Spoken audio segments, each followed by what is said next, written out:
The numismatic collection of the Central Bank of Malta opens a window on the currency used in the Maltese islands. We caught up with Kevin Kassar, curator of the Currency Museum, who will show us some of these coins and give us some information about them.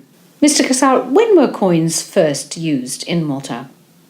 Although it is not certain when coins first appeared in Malta, the oldest coins which were found in ancient sites date to around 400 BC.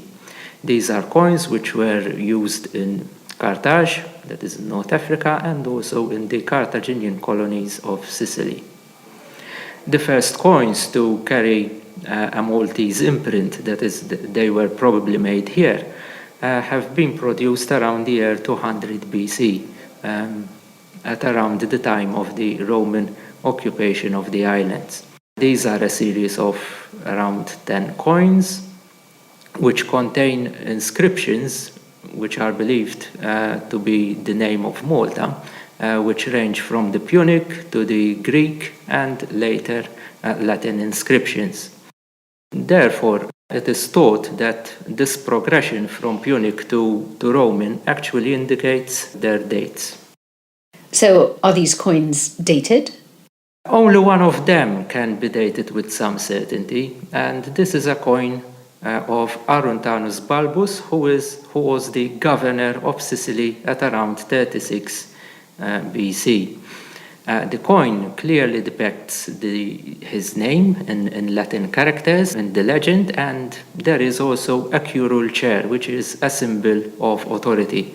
On the other side of the coin, we find a veiled female head. One of the most significant items in the Central Bank of Malta collection is a small Fatimid quarter dinar or rubai. Coins of this type are not extremely rare, but this particular one is. What makes it so special? It is special because the inscription around the circumference tells us that the coin was minted in Malta in the year 472, according to the Islamic calendar. This translates to the year 1081 in the Western calendar. When this rubai was made around 940 years ago, coins were struck manually. Therefore, they were more liable to imperfections. Luckily, the rubai we have is perfectly struck, so all the inscriptions are on the flan. That rubai was discovered quite recently, around 10 years ago, and until that date, it was believed that no coins were minted in Malta during the Arab period. So the discovery of this coin, although it might not be unique, but so far it's the only one known, will start changing gradually our views on the Arab occupation of Malta. Not all money was in the form of coins. During the 2 years that the French ruled Malta, gold and silver ingots were minted as legal tender currency. Are there any ingots displayed in the museum?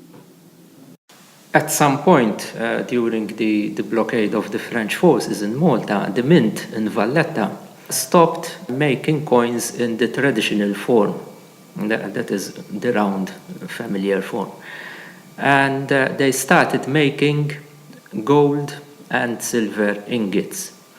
These were made of good metal, and they were weighed at the mint, and according to their weight, the intrinsic value of the ingots was stamped on them. The silver ingot, which is displayed at the Central Bank of Malta, is one of a handful which are known worldwide and which have survived the blockade. It may lack artistic qualities and be seen as a sort of lump of lead or a lump of metal.